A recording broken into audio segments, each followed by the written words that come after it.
Bismillahirrahmanirrahim. Sedikit cerita tentang logika yang dibangun. Misalnya begini, dulu itu ada orang Arab yang sangat cerdas. Beliau sering jadi delegasi ketika pembebasan tawanan. Orang sampai disuruh pembebasan tawanan itu artinya orang yang biasa ahli negosiator top. Ketika perang Badar itu kan Nabi menang, sehingga orang-orang tokoh kafir banyak yang ditawan Nabi, disebut Asra Badrin.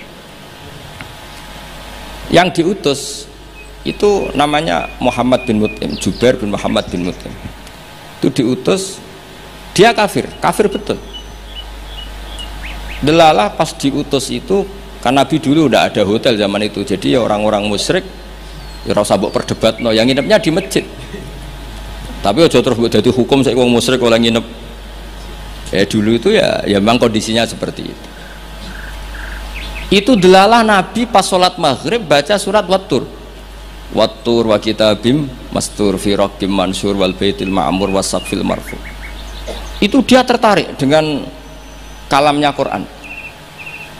Makanya kalau sampai tidak bisa tafsir itu harusnya susah sesusah-susahnya, karena orang kafir saja faham, masa kita santri tidak faham? Loh, Sayyidina Umar itu masuk Islam gara-gara dengar apa? Quran. Menjadi muslim karena faham atau karena tidak faham? Hadal kafir aslama bi barokati sema'il Quran. Ya ora krana wong Arab iki, padune ngeles ini. Nah, setelah dibaca Wattur wa kitabim mastur fi raqim mansur wal baitil ma'mur, dia itu orang yang sangat cerdas. Ketika Allah mulai berargumen, di antara kalimatnya kira-kira gini, kata Allah, saya ada Tuhan tidak apa-apa, yang Tuhan kamu tidak apa-apa, yang Tuhan kalian tidak apa-apa, kata Allah. Tapi jadi Tuhan itu ada prosedurnya, ada syaratnya. Jadi presiden ya harus menang pemilu, jadi bupati harus menang pil. Mbok ya kalau jadi Tuhan ya syaratnya menciptakan langit dan bumi.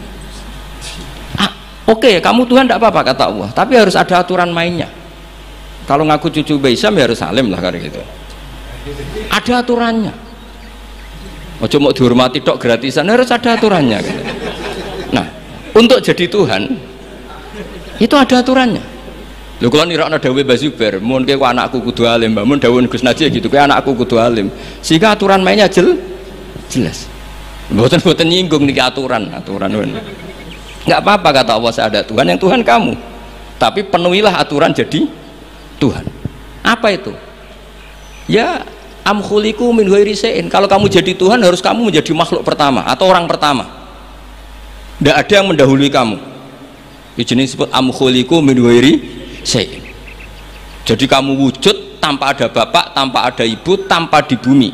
Seperti Isa ya tanpa bapak, tapi dia lahir di bumi. Isa dengan bumi dulu mana? Kok enak gak ikut ciptakan, ikut jadi Tuhan. Amhumul khaliqun, ya setidaknya Tuhan itu pencipta lah. Terus ditanya, terus diteror terus, am khalaqus samawati wal ard, apa kamu menciptakan langit dan bumi? Wah terus sampai akhirnya dia tidak kuat. Nabi ketika baca itu setelah sholat maghrib dia nangis. Ya Muhammad, katanya, habis akal saya, otak saya habis, tidak bisa menandingi apa yang turun ke kamu. Saya masuk Islam. Ya itu namanya hujat. Orang itu nggak bisa bergeming. Makanya Allah kalau adu argumentasi itu begitu fasihnya. Qul ara'aytum ma tad'una min dunillah aruni madza khalaqu minal ardi am lahum syirkun fis samawat. Itu nih kita terus. Allah itu rileks saja. Qul ara'aytum ma tad'una min dunillah, coba kenali apa yang kamu sembah selain Allah. Aruni madza khalaqu minal ardi. Mbok ya kalau ngaku Tuhan itu pas aku gawe bumi urun lah, melok roan lah. Am lahum syirkun fis samawat, paling gak pas gawe langit itu melok bantu lah. Urun, sirkun itu kontribusi. Aku gawe langit bumi ora urun, pas gawe langit yo meneng ae. Ngerti-ngerti ngaku pangeran. Gua apa-apaanan jadi.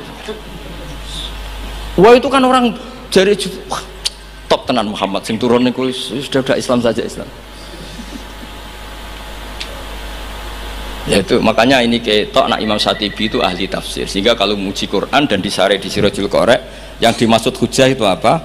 Adalah adillatul Quran al-la'ikhah wa hujajuhu al-wadihah. Jadi Quran itu kalau sudah berargumentasi itu tidak bisa dibantah, dan Allah rileks saja. Makanya Allah ketika disaingi itu tidak terus marah, itu tidak. Aruni madza khalaqu minal ardi am lahum syirkun fis samawat. Kata Allah, nggak apa-apa kamu menyembah iblis, menyembah setan, nggak apa-apa, tapi buktikan kalau setan dan iblis itu pencipta langit bumi. Ternyata ndak, ma asyadduhum khalqas samawati wal ardi wala khalqa anfusihim.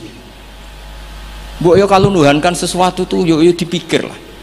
Syarat sahnya jadi Tuhan itu harus pencipta, ndak didahului oleh siapapun. Ada aturannya. Jangan selonang-selonong ngaku Tuhan. Sehingga ketika Fir'aun ngaku Tuhan, itu argumennya Nabi Musa itu pernah dimentahkan oleh Fir'aun. Ketika Fir'aun tanya Musa, wa ma rabbul alamin, Nabi Musa sempat jawab rabbus samawati wal ard, yang nuhani langit dan bumi. Fir'aun masih bisa ngeles soal di bumi, saya kemana-mana jalan, ma alimtu lakum min ilahin ghairi, saya tidak pernah melihat Tuhan selain saya, yang dituhankan saya. Soal kemungkinan Tuhan anda di langit, fa'ukit liyaha man alatini faj'ali sorkhala ali at-toli'u ila ilahi Musa. Sudah, Haman saya bikinkan piramida yang tinggi supaya saya bisa melihat Tuhannya Musa. Loh, itu kan celaka kalau betul Fir'aun naik pasti tidak melihat Tuhan, karena Tuhan tidak bisa dilihat. Wong kita yang mukmin yang kiai aja tidak bisa lihat, apalagi Fir'aun. Wes kiai wis gus wis ana sing salam templek ora iso delok. Kadang digoleki barokah ora iso rawa apa meneh. Fir'aun. Akhirnya Nabi Musa ganti argumentasi. Dan itu argumentasinya sederhana, tapi Fir'aun kalah. Rabbukum wa rabbu abaikumul awwalin, sing mengerani buyut-buyutmu. Cara bahasa kudus ngono ae gampang. Akhirnya para penggawa Fir'aun mikir, nak Fir'aun pangeran berarti bapaknya radhi pangeran, bayi radhi pangeran, kan pangerannya balita kan kira-kira. Dengan Fir'aun punya bapak, punya mbah, punya buyut, berarti Tuhan datang terlambat, berarti mbah-mbahnya tanpa Tuhan. Ngamuk Fir'aun. Lah di sini hebatnya Quran. Makanya tersana wa qala rajulun mu'minun min ali fir'auna yaktumu imanah. Gara-gara logika itu sebagian mereka sudah iman. Karena enggak terbantahkan bahwa Fir'aun tidak Tuhan, itu enggak jelas itu. Makanya banyak yang iman meskipun yaktumu iman. Lah yang yaktumu imanahu ini pula orang yang wajah rajulun min aqsal madinati yas'a qala ya Musa innal mala'a ya'tamiruna bika liyaqtuluka fakhrus inilah kaminan nasiyan. Dia itu ikut rapat. Besok Musa tangkap dan bunuh. Karena dia mukmin, hakikatnya mukmin tapi pura-pura kafir. Dia tahu hasil rapat, keputusannya membunuh siapa? Musa. Jadi pasukan besoknya mau nangkep, malam itu ini sudah nemui Musa. Tadi malam saya ikut rapat, keputusannya Anda besok ditangkap. Maka sebelum ditangkap kamu lari. Jadi kadang-kadang wong khianat itu ya rada ana gunane, paham nggih? Tapi khianat apik. Ya dalile niku.